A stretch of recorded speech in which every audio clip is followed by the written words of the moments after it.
गुजरांवाला से खबर शामिल करते हैं। हमारे ब्यूरो चीफ मियां जावेद भट्टू की रिपोर्ट के मुताबिक सूबाई नायब सदर Punjab teachers union Mohammad Tariq Qureshi, chairman PETA Ehsanullah Ali Goraya, divisional general secretary municipal cadre Imtiaz Ahmed Dar, general secretary municipal cadre Mohammad Asghar Javed पलरवान, member clerks association Mohammad Amjad अरकान पंजाब टीचर्स यूनियन रफाकत अली बाजवा, उमर हयात मुगल, राना आतिफ, राना शाहिद ताज, शाहिद महमूद चौहान दीगर ने मीडिया से गुफ्तगू करते हुए असासा को दरपेश मसाइल से आगाह करते हुए army chief field marshal Syed Asim Munir, chief justice of Pakistan से सुबह पंजाब के तमाम सरकारी मुलाजमीन से नारवा सलूक के खिलाफ पंजाब हुकूमत की जालिमाना पॉलिसियों पर सोमोटो एक्शन लेने का मुतालबा एक रियासत दो दस्तूर मुस्तरद करते हुए कहा कि इस्लामी जमहूरिया पाकिस्तान में नाइंसाफियाँ हद से ज़्यादा बढ़ गई हैं, जिससे सुबह पंजाब के सरकारी मुलाजमीन खासतौर पर उस्ताद इकराम ज़ुल्म की चक्की में पिस के रह गए।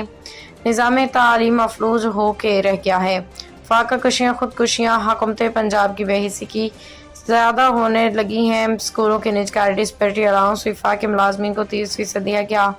मगर इसके महंगाई के दौर में पंजाब के मुलाजमीन अभी तक इससे महरूम हैं। पेंशन ग्रेजुटी में कमी की वजह से पंजाब भर के सरकारी मुलाजमीन के उम्मीदों पर पानी फिर गया है और टेंशन की वजह से कई अमवात भी हो चुकी हैं। सरकारी सतह पर अरकान कौमी और सूबाई असम्बली और वज़रा की कमेटियाँ तश्कील दी जाती हैं, मगर वादे वईद आज तक पूरे ना हुए। इसके बाद बरक्स कौमी सूबाई सेनेट के मेंबरान की तनख्वाहों में फ़ौरन इजाफा हो जाता है। इसी वजह से उस्ताद सरकारी मुलाजमीन लाहौर की इस सड़कों पर ज़लील और रुसवा होते हैं।